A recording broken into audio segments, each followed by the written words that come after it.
ang ating kalihim ng Department of Education, Culture and Sports. Walang iba po kundi si Secretary Liling Briones. Ma'am, marami nagtatanong, ano ba ho itong blended learning, paano natin mapapatupad at sapat ba ho ang ating mga facilities para mapatupad itong blending learning? Secretary Briones, the floor is yours. Maraming salamat, Sec. Harry. Magandang umaga sa lahat na nakikinig sa briefing na ito. Good news kasi nag-umpisa na ang enrollment last June 1 para sa basic education. And as of 9:30 this morning, Sec. Harry, 6.4 million na ang nag-enroll, nag-register sa bansa. 6,415,878. Ang pinakamalaking bugso ng enrollment ay sa Region 3 dahil malawak na malawak, 1.2 million na sila. Sa NCR, na medyo worried kami for a while dahil dito ang sinasabi natin na pugad ng COVID ay 895,406. Ang enrollment na ito, Secretary, paulit-ulit nating sinasabi, ay online. For the first 2 weeks, enrollment will be online. Pinagbabawalan namin yung mga teachers at mga staff na pumasok, pati ang parents and children. They will have to register online. Tapos sa second half ng June, yung iba na walang access sa connectivity o wala silang cellphone na magagamit o telepono na magagamit kasi pwede namang mag-cellphone, pwedeng sa TV, pwedeng sa iba't ibang paraan or even sa radio kasi mayroong namang mga program sa radio kung saan pwedeng mananawagan ay sa second half ng June. But as of now, it's already 6,415,678 ka mga learners. And this has exceeded our expectations, Sec. Harry. At ang tanong mo, punta tayo sa tanong mo, ano ba itong blended education na pinag-uusapan natin? Matagal na itong blended education. Naabutan ko na ito nung teacher pa ako sa UP. Ginagamit ito sa mga eskwelahan kung saan iba't ibang paraan ang kanilang ginagamit para magiging epektibo ang pagturo sa mga bata. Kaya itong blended education, combination ito, kung available, Sec. Harry, ang online, gamitin online. Kung hindi ito available, pwedeng offline. Kung halimbawa, nahirapan tayo sa interconnectivity, pwede sa television. Kasi matagal na yung mga lessons, mga klase na ginagawa through television. Siguro karamihan ng mga teachers natin, hindi pa sila pinanganak ng mga panahon yan. Tapos, kung hindi din pwede ang platforms na sinasabi natin, kasi ang pinakamalaking natin ngayon, pinakapopular at this time, Sec. Harry, ay yung ating platform na tinatawag natin ay DepEd Commons. Right now, more than 7 million na ka-subscribers ang naka-register diyan sa ating DepEd Commons at we expect na dadami pa yung lahat na leksyon, mga learning resources, mga exams, tips to students, at saka mga parents pwede din silang mag-subscribe. Kaya napakabilis ang growth nitong platform na ito. Para sa walang desktop o walang palaging remind tayo niyan, gumawa tayo ng survey, alam mo, Sec. Harry, on teacher readiness. Kung ready ba ang mga teacher natin, hindi lang mga bata, kung ready ba ang teacher natin. Nag-survey tayo kung gaano kadami ang tinatawag nating laptop, desktop at home na pwedeng gamitin for distance learning o sa blended learning. Yung respondents natin umabot ng 788,000 ka mga teacher respondents ay 687,000, halos 700,000 ka mga teachers. Nagsabi sila sa survey na mayroon silang computer, laptop o desktop sa mga bahay nila. Ngayon, dahil mayroon tayong 6.4 million ka mga bata na nag-enroll ngayon, na nag-register sila, kasama doon sa enrollment forms nila, mag-indicate sila kung mayroon ba silang laptop, mayroon ba silang tablet, mayroon ba silang radyo, mayroon ba silang television, para yung teacher ma-adjust niya yung kanyang learning strategy sa estado ng mga bata. Kasi iba't iba yung mga sitwasyon ng mga communities. Halimbawa, NCR is very, very different. We also have island communities na ang effective talaga ay radio. Ang radio, sa tingin ko, pinaka-classic na paraan sa pagtuturo kasi bata pa ako, Sekari, ikaw siguro nagliligawan pa yung mga parents mo. Mayroon ng tinatawag noon na schools of the air na mga lessons, mga discussions, dinadaan sa radyo. And then dumating ang TV, dumating ang phones, dumating ang internet. Pero ito huli na, pinakauna talaga, 1800s pa, may radyo na. Kaya itong lahat na pamamaraan, ginagamit natin. Ngayon, balik ulit. Gusto kong ulit-ulitin yung blended. Ang ibig sabihin ng blended, kung anong sitwasyon, halimbawa sa isang eskwelahan, kailangan i-adjust natin ito sa sitwasyon ng eskwelahan. Kung ano ang pangangailangan, anong estado ng mga bata, mag-a-adjust ang teacher, mag-a-adjust ang school.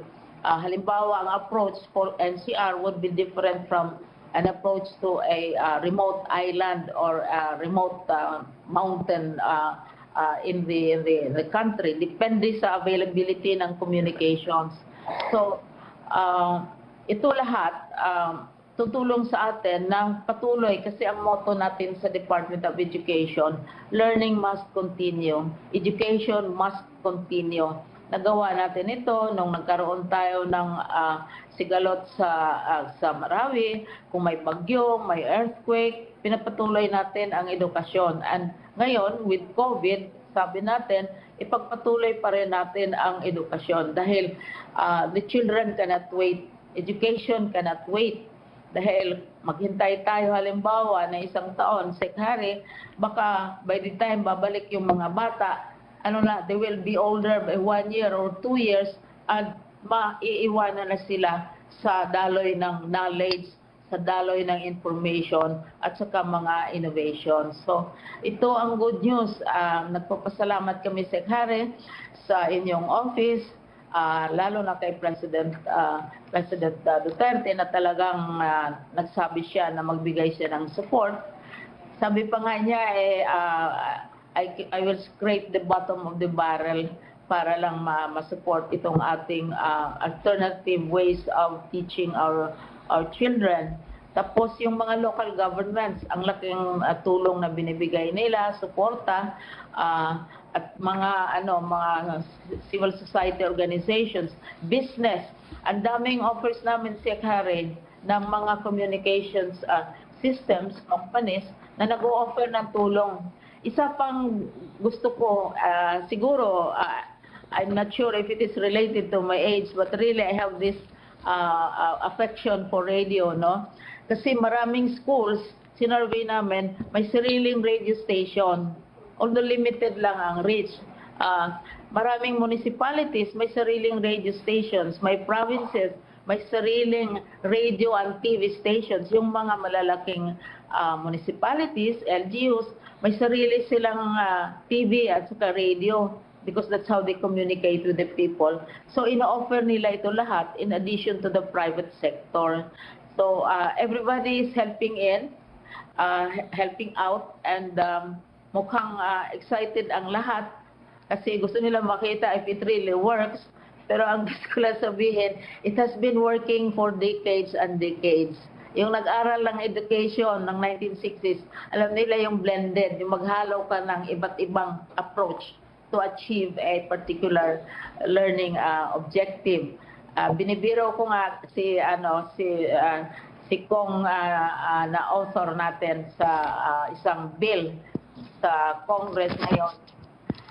gawing requirement ang blended education.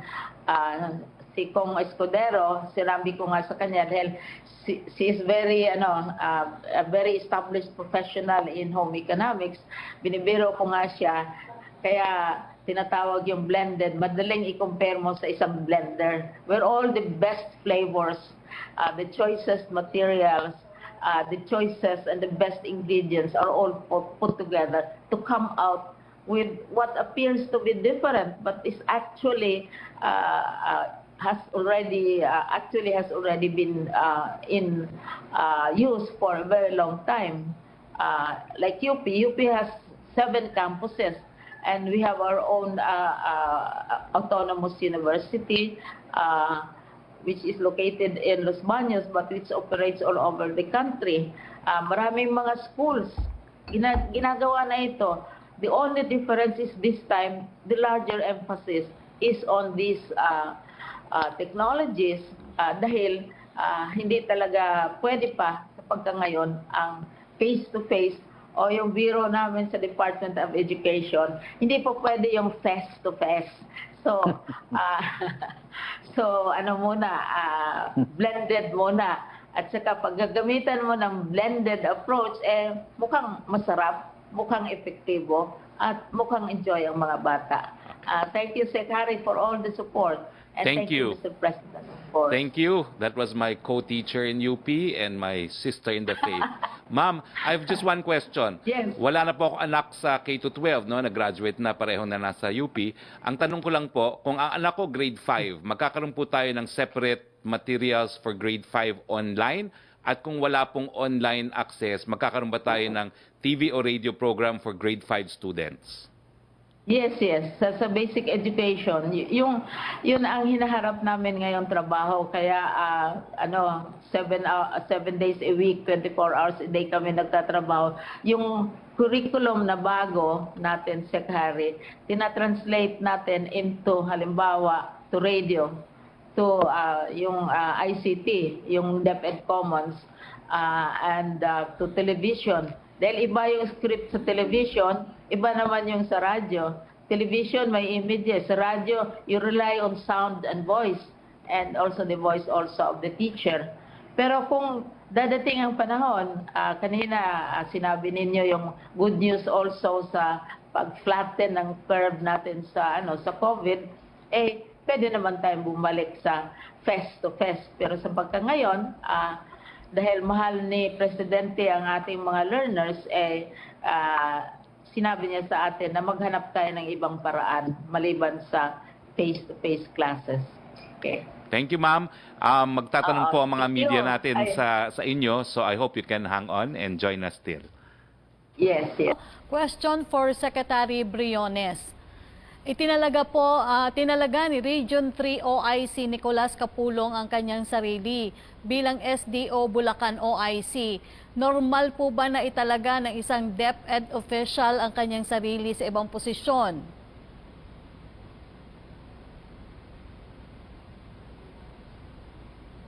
Secretary Briones. Secretary Briones, Opo, ang tanong... Walang audio si Sec Briones. Yeah. There you Salamat sa tanong kasi aming titingnan ito. Right now, I will immediately contact our regional director kung may basihan itong obserbasyon na ito. Kasi usually, mabilis ang media na magsasabi sa amin kung mayroong mga problema or mga issues na hindi na tutugunan o hindi na re-resolve. Kaya I will verify immediately. Dahil sa atin kasi decentralized ang sistema natin sa lahat na agencies ng government. So ang regional directors, yun ang pinaka frontline offices na sila ang nagre-represent ng central office o nagre-represent ng Secretary of Education. So amin yung titingnan ng husto kasi di naman basta-basta mag-jump tayo to conclusions sa kung may report na ganyan. But i-verify natin at bigyan nating daan na masasabi ng mga nag-feedback sa atin ang kanilang observations. Kami we answer immediately pag mayroong thanks to communication, easier now to verify reports from the province. Maraming salamat sa tanong ninyo. Next question. please. Secretary Briones, ang second question po ni Rose Ovenario ng Hataw. Ito po, magkano po ang inilaan na budget ng DepEd para sa broadcast-based mode of learning? At ano po ang assurance na ligtas ito sa korupsyon sa paglalagakan na state-run network?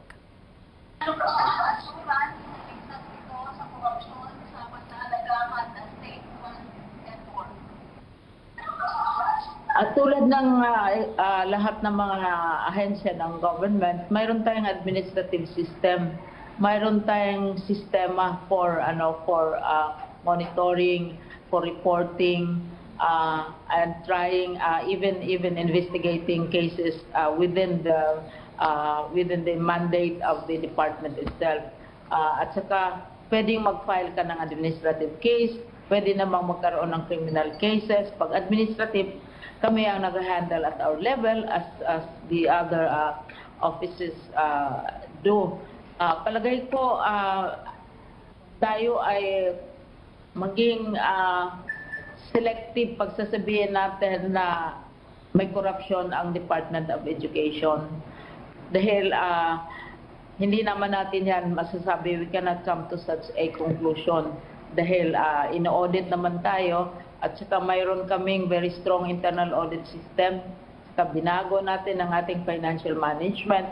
At saka kung may mag-report, kaya kami ay very grateful to media. Pag may magre-report sa amin, sa palagay nila may corruption, talagang aming ini-investigate.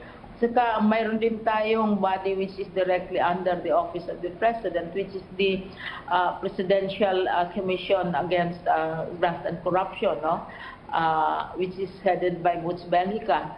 So that is also another mechanism kung saan mai-report. Pero kami, we welcome reports from the public or from other agencies of government kung mayroong mga ganong klaseng report. Pero to conclude na may corruption sa department might also take a bit of study and a bit of analysis.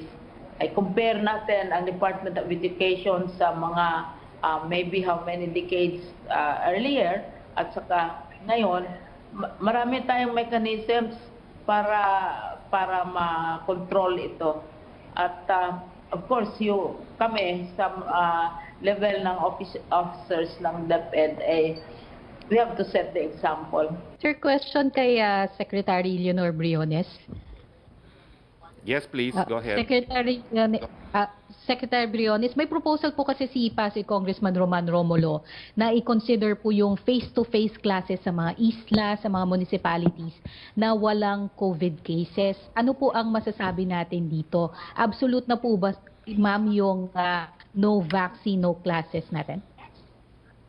Kasi yung original original circular, sinabi namin na sa mga lugar, halimbawa na talagang identified na may kaso ng COVID, hindi pwede yung face-to-face. Yun ang ibig sabihin ng Presidente na sabi niya nga, very strong yung position niya na kung walang bakuna, walang klase, walang eskwela. Na maghintay tayo kung kailan ma-develop yung bakuna na yan. Pero totoo yung sinabi ni Kong Romulo na may mga lugar na hindi tinatablan ng COVID at saka never heard sila. Halimbawa, the island of Siquijor, and it's very close to Cebu, very close to Negros, very close to Bohol, pero zero COVID record. And then you also have Siargao. You also have mga remote islands na hindi naaabot ng COVID. So, kailangan siguro, hihingi kami ng permiso sa President dahil nagbitiw na siya ng salita na kung payagan. Kasi originally din, talagang iniisip namin na pwede ang face-to-face sa mga lugar. Pero, may kondisyon yan. Kung mag-face-to-face o mag-face-to-face, susundin ang minimum health standards, yung distancing. Pag mag-face-to-face, kung halimbawa man papayag ang Presidente na sa mga lugar na ito ay magka-face-to-face tayo, titingnan natin yung kondisyon ng mga classrooms.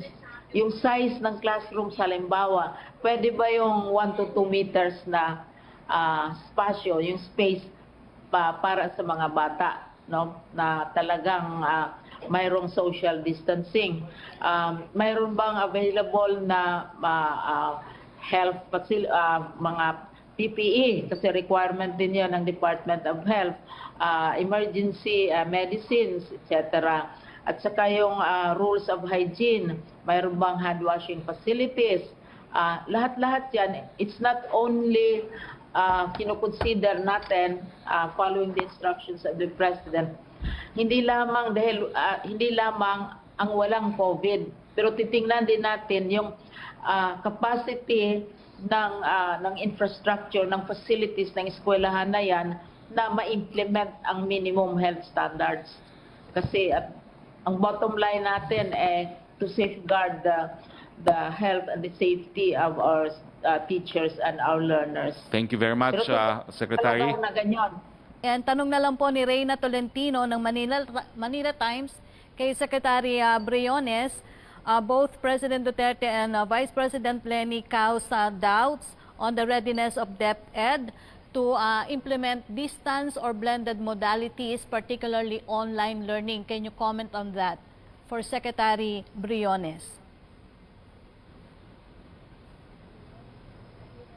Sec Liling.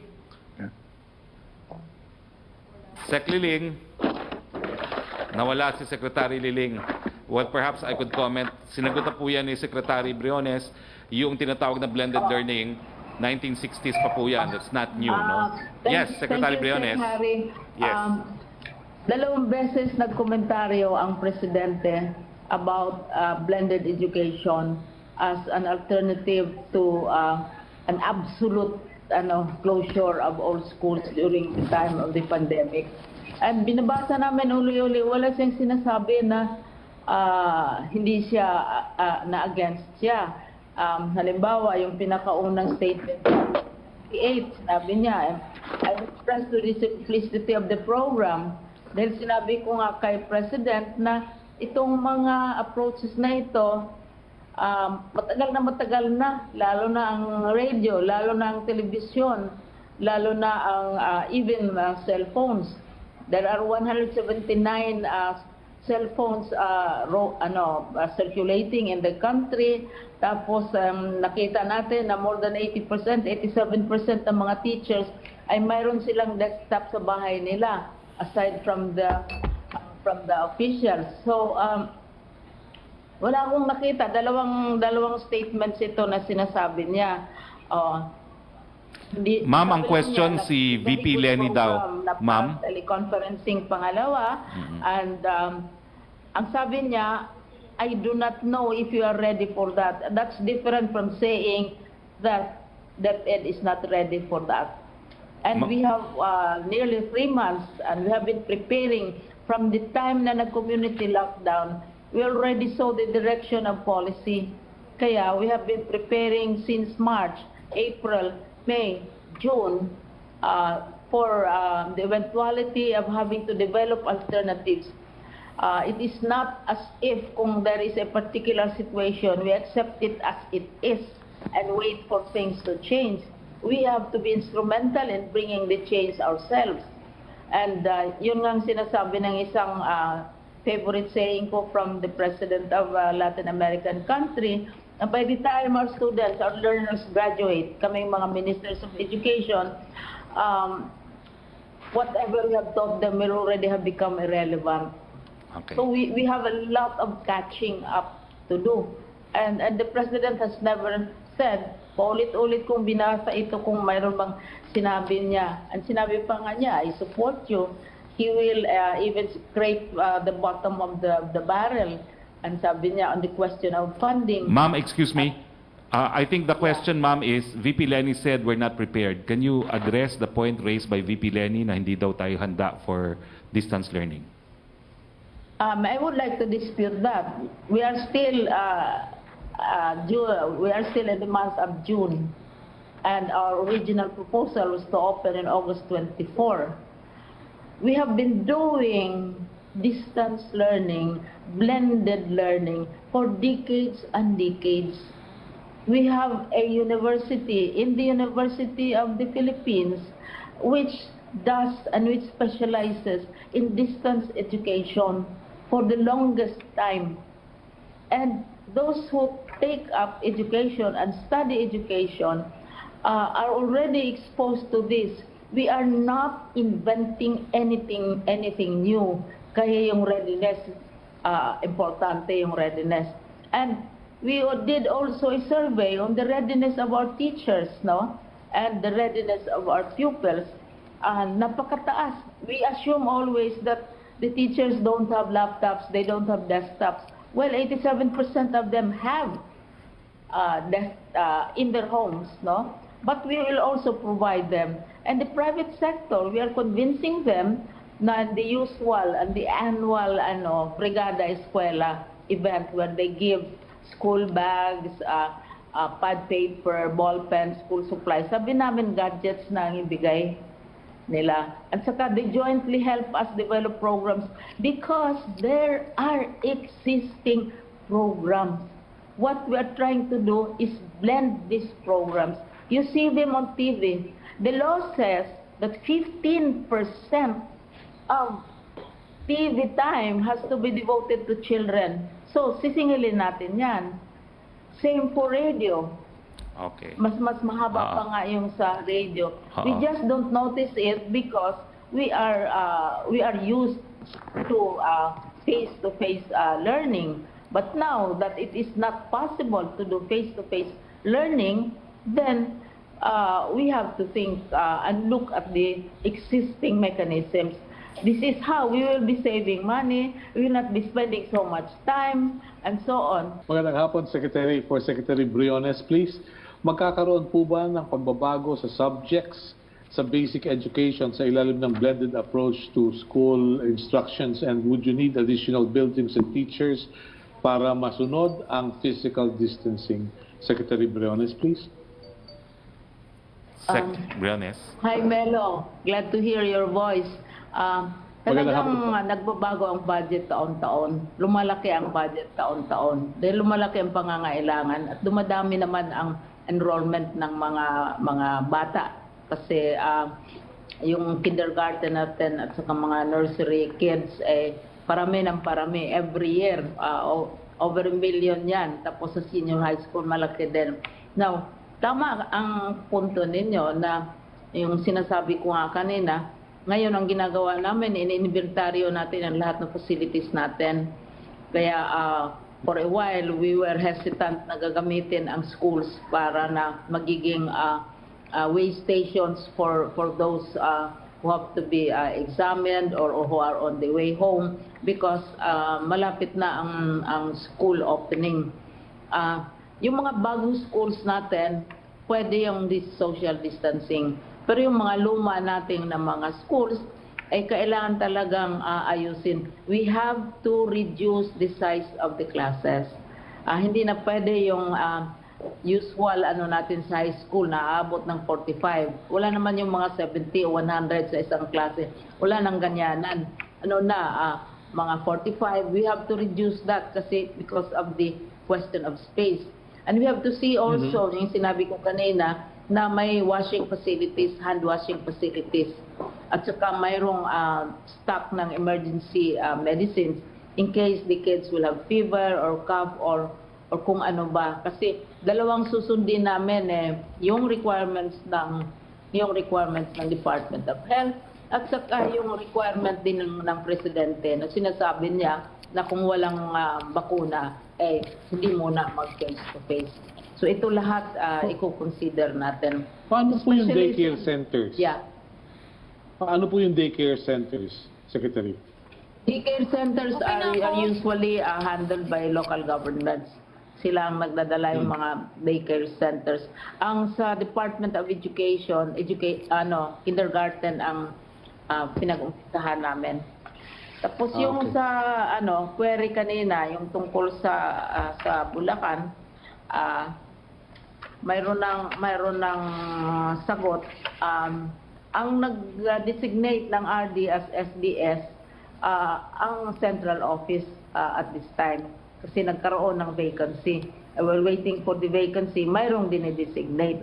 Ang RD, ang regional director, hindi siya pwedeng mag-designate ng district superintendent dahil this is a third level position. So, galing sa central office yung appointment ng ng superintendent na yan. Hindi na mismo ang RD ba o ang SDS ang nag-appoint sa sarili niya. Okay. Verify Opo. namin. Salamat po. Thank you. Thank you very much.